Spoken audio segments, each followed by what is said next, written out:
Alors sur ce plateau, nous ont rejoint Frédéric Lordon. Vous êtes économiste, vous êtes l'auteur entre autres de Jusqu'à quand pour en finir avec la crise financière, avec les crises financières parues en 2008 et de la crise de trop en 2009 dans lequel vous plaidiez pour une refonte totale des structures bancaires et un système socialisé du crédit.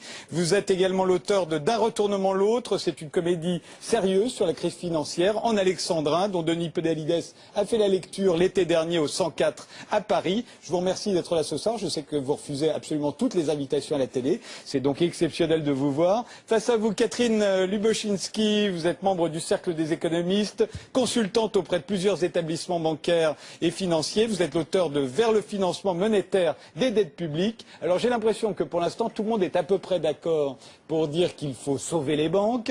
Là où on n'est plus tout à fait d'accord, c'est de savoir comment on va les sauver et surtout comment faire pour que les opinions publiques, en particulier en France, puisque là il s'agit de banques françaises, ne prennent pas la mouche à l'idée qu'on donne encore de l'argent pour les banques. Alors quelle est votre solution, Catherine ?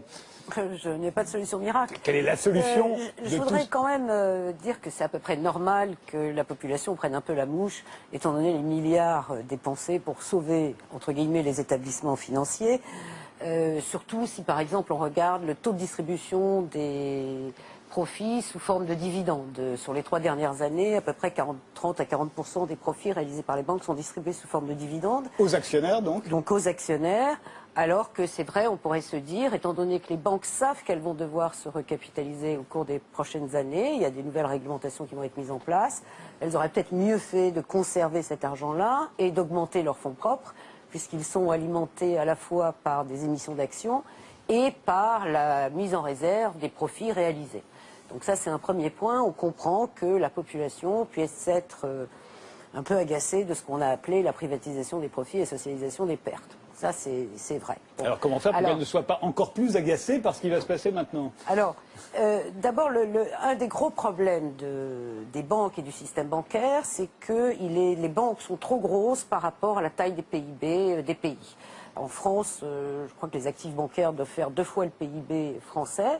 Donc on comprend bien qu'un État ne peut pas sauver un établissement bancaire qui aurait uniquement des actifs toxiques à son bilan, ce qui n'est pas le cas.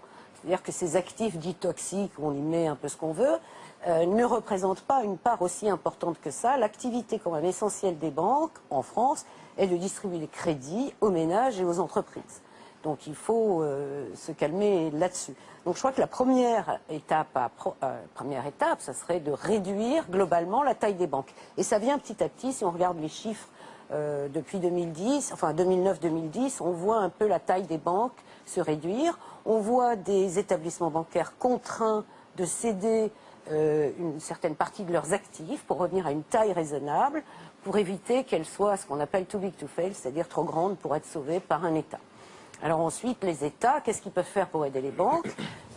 Alors ils peuvent effectivement entrer au capital de la banque, mais à ce moment-là, il faut vraiment qu'ils exercent une véritable... enfin qu'ils aient un vrai rôle dans les activités de la banque. Qui commande, vous voulez dire ? Oui, qui commandent, enfin qu'ils soient aux commandes, on va dire.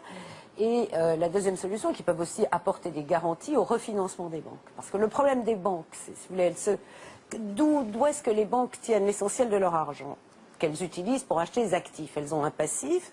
Dans ce passif, vous avez les dépôts de la clientèle. Et puis, vous avez des refinancements, comme on dit, sur les marchés financiers, ou des emprunts sur les marchés financiers. Bon, les crises de liquidité qu'on connaît en ce moment, c'est parce que certaines banques n'ont pas beaucoup de dépôts de la clientèle et donc financent l'essentiel de leur activité par des emprunts sur les marchés.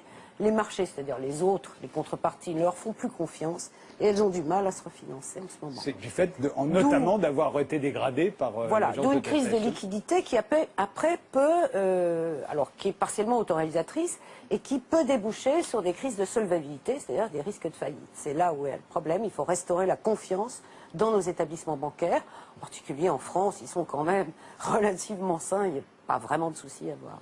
Frédéric Lordon, vous êtes plus radical ? J'en ai peur. C'est-à-dire, il me semble que derrière toutes les argumentations techniques du monde, il y a une question préjudicielle qui est une question de principe. Alors, je voudrais repartir des sauvetages de 2008-2009, parce qu'il me semble que celui qui se profile va avoir à peu près les mêmes propriétés. À propos de ces sauvetages bancaires, on peut dire non contradictoirement 2 choses. La première, c'est qu'ils étaient une nécessité impérieuse, et je dirais même vitale. Et la deuxième, c'est que cependant, ils ont été des scandales sans nom. Des scandales sans nom. Alors pourquoi ça a été un scandale? Les gens le savent, alors ils sont un peu plus qu'échauffés, hein, je vous assure. On a sauvé les banques, on a sauvé la finance sans la moindre contrepartie, pas le plus petit commencement de réglementation de l'activité financière ou de transformation des structures bancaires. Donc, si vous me passez l'expression, le corps social en a gros. Mais pour autant, il était une nécessité impérieuse de les sauver, pour une raison extrêmement simple, c'est que il faut que les gens essayent de se figurer l'ampleur des dévastations économiques et sociales qui suivent de la matérialisation d'un risque systémique. C'est dans le cadre de cette hypothèse que je me situe. On pourra peut-être y revenir tout à l'heure. C'est-à-dire l'effondrement total de toutes les banques.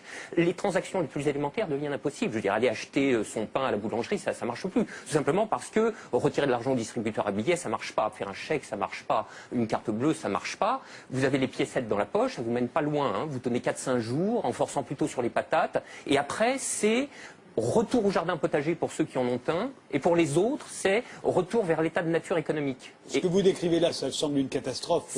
Oui, c'est la catastrophe ultime si les banques ne sont pas sauvées et qu'elles tombent toutes ensemble. Ça pourrait se produire d'après vous, ça? Alors pour moi, Grèce, oui. si vous voulez, c'est un événement qui est de l'ordre de l'impensable. C'est-à-dire, c'est un chaos social d'une telle ampleur qu'il me semble inconcevable que les États se désintéressent de la chose. Par conséquent, ils sont forcés de venir au secours de la finance, qu'ils le veuillent ou non. Et c'est exactement là que se noue le drame, si vous voulez. C'est dans cette articulation entre la nécessité impérieuse d'une part et le scandale de l'autre.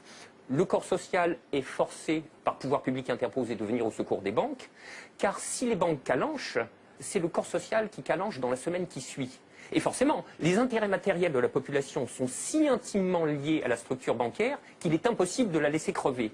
Et vous voyez donc là où est le problème, c'est que de par leur position très particulière dans la structure sociale du capitalisme, les banques sont les dépositaires de fait de deux biens publics vitaux pour une société marchande. Vitaux. Le premier, c'est les encaisses monétaires de la population, les dépôts, les épargnes. Je veux dire, si toutes les banques tombent, ceci s'évapore dans l'instant. Et ce n'est pas la peine de se gargariser avec le fonds de garantie des dépôts. Hein. Ça va si une banque ou deux tombe. Si la totalité s'écroule, le fonds saute comme un bouchon de champagne. Et le deuxième bien public vital, c'est l'intégrité du système des paiements. Et c'est parce que les banques ont capté ces biens publics qu'elles peuvent contraindre l'État, les corps sociaux à leur venir en aide. C'est quoi l'intégrité du système des paiements? C'est le fait que les banques sont les teneurs de compte, qu'elles les mouvementent, qu'elles les débitent, qu'elles les créditent, donc elles sont les opératrices.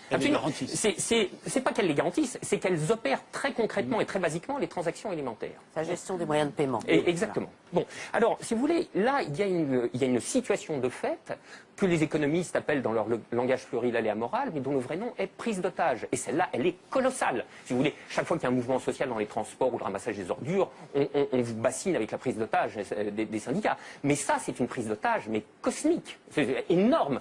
Personne n'en parle jamais. Donc, la question de principe est la suivante.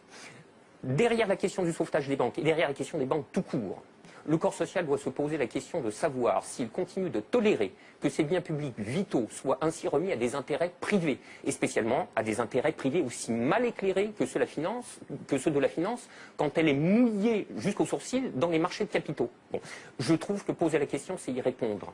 Et si on ne répond pas non, cette obligation de venir à la rescousse des banques se reposera éternellement. D'où ma conclusion. Il faut envisager la déprivatisation intégrale du secteur bancaire. La nationalisation.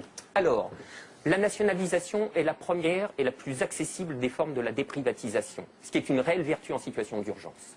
Mais ça n'est pas la seule. Cependant, pour moi, la chose est claire. Il faut envisager la nationalisation et pas une nationalisation crapoteuse, comme on l'a eu en 2008-2009, comme on va l'avoir de nouveau. Partielle, temporaire, sans intention aucune d'exercer le pouvoir, et avec l'idée qu'on sortira comme on pourra. Frédéric, on a eu des banques publiques qui n'étaient pas très bien gérées non plus. Mais écoutez, je l'attendais celle-là. Je vous réserve l'objection à l'objection. D'accord, ok.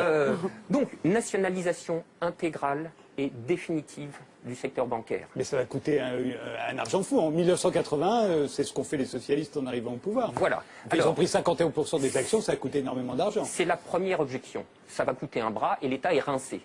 Je fais observer au passage que l'État est rincé parce qu'il continue d'éponger les dégâts de la crise de la finance privée qui s'est prolongée en récession, qui s'est prolongée en austérité, etc. Oui, mais rassurez-vous, les banques ont perdu à peu près la moitié en termes de capitalisation. Ça va coûter moins cher. Mois, ça va coûter moins cher. C'est exactement là-dessus que je compte. Oui. Alors moi j'attends le moment fatidique, c'est-à-dire on va se retaper assez vraisemblablement un moment de risque bancaire géant.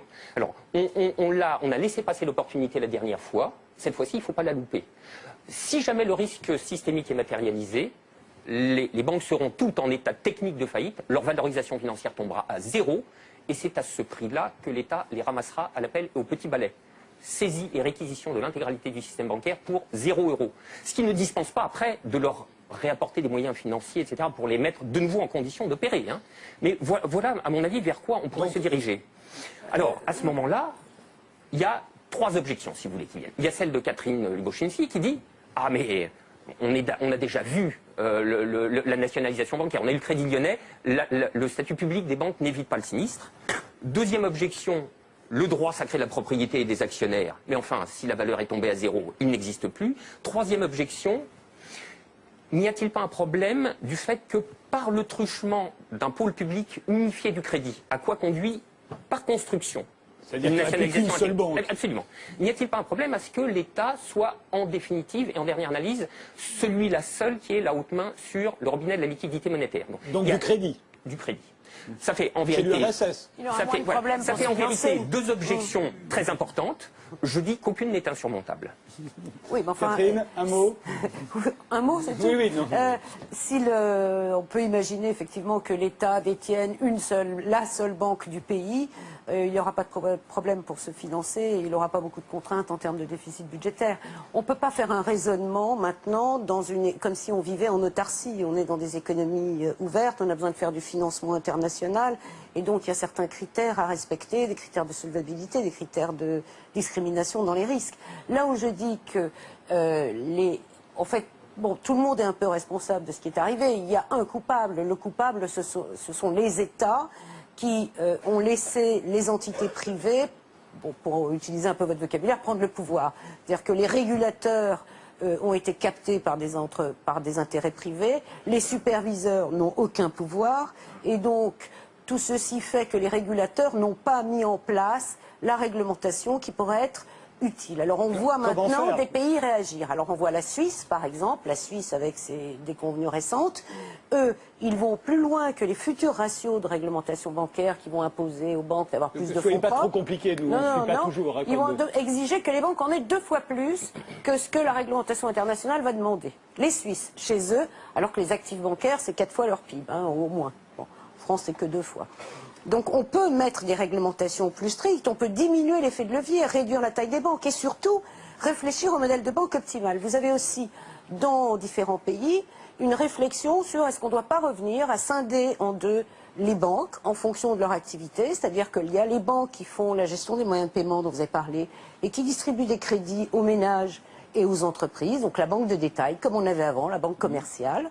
L'Angleterre, pourtant c'est l'antre du capitalisme, eh bien l'Angleterre, enfin financier, l'Angleterre a sorti un rapport il n'y a pas longtemps, qui est le rapport Vickers, qui réfléchit à cette possibilité de reséparer les activités dites de marché qui sont plus risquées, des activités de gestion des moyens de paiement qui normalement ne sont pas risquées, et c'est normal puisque ça gère les dépôts de la clientèle. Conclusion provisoire, Frédéric Lordon.